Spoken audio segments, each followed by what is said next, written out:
9 months ago, I posted this video regarding 2 tips before buying a condo as an OFW.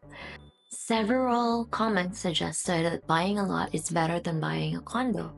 Of course, like if you buy a lot and it stays stagnant for a time, then it will really appreciate its value. But there's a caveat.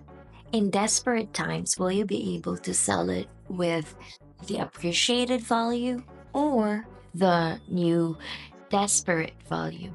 Also, you need to check the location of the lot, if it's in a place where there's potential economic growth, or is it in a far-flung area? How will you be able to market that?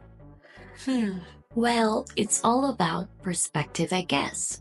So in this video, I'm not trying to make arguments with everyone, but I'm gonna share the 3 reasons why I bought a condo. So let's start with number 1.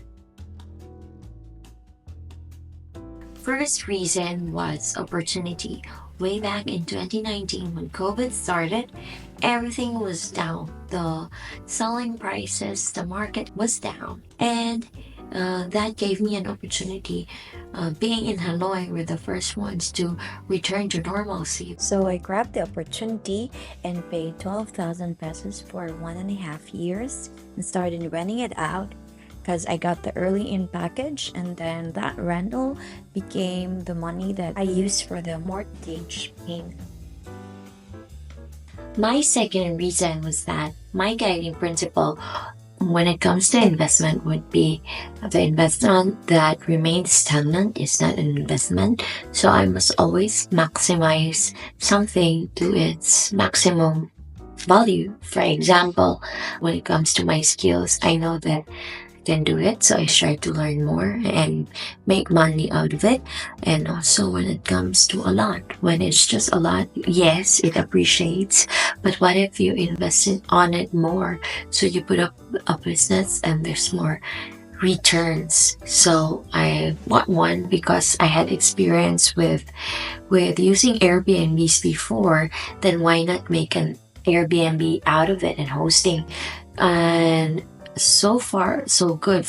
For 3 months, like putting up an Airbnb, there was not a time when it was like down. Actually, the income was really great. Also, I already have a lot in my hometown, which I inherited from my grandma. But then it's just a small lot, which is around 130 square meters, if I'm not wrong. So in that place, middle income earner family, and somehow I could never trust someone in my family. No offense, like when it comes to business, you're on your own. If you're lucky or you're very blessed to have a family that supports you. So yeah, so it was stagnant. I couldn't put up with anything on it because I know they will not make it grow. There's no potential. Plus, there's gambling involved, gambling addictions, sort of those stuff. So I can't trust anyone to handle that. So I sold it. The third reason was personal. Like, I sent this amount of money to pay off this amount of debt. It never happened. I never got paid. So I had trust issues, in short. And so I'd rather spend it, like you just send enough for bills or whatnot. 3.2 would be, I know for myself that I've always wanted to get out working from abroad, but also like making my own business. So I know that I could handle bookings from booking.com and Airbnb. And I saw it happen a year ago. Let me tell you that we have different opinions about this, and there's a notion that condos in the Philippines are very saturated. Well, It's true, kind of. That's why you need to be careful and research about the location of the place, the market of the city, what's the goal of that area. Because the one I chose was a condo resort, and the target market was to make it a retirement home. So, kind of longer than 40 years. You can actually get a big return only if you sell it 2 years, like when the market value is higher. That's how you get the profit quickly.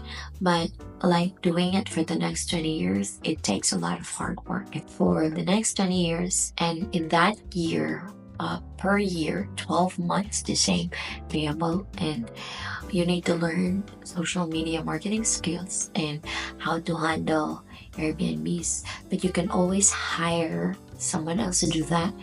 But what's the point? Would you rather earn more or pay more? So yeah, ultimately at the end of the day, a lot is better.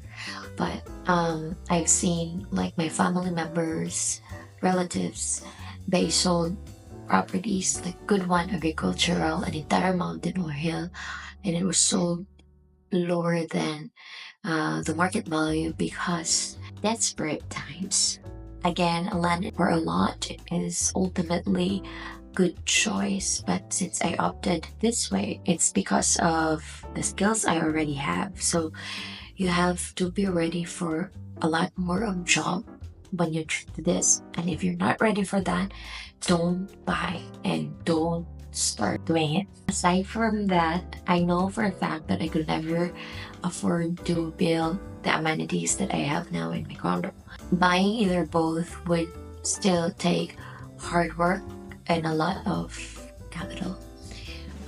Processing the transfer of title for the property, the lot, and also when it comes to condo, what I just shared to you.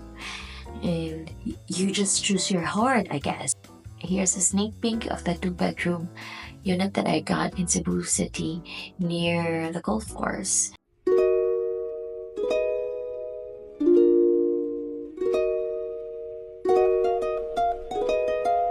So if you are already in this direction, then choose some related videos that I've uploaded regarding how to calculate the ROI, and also anything that you might want to ask, just comment below.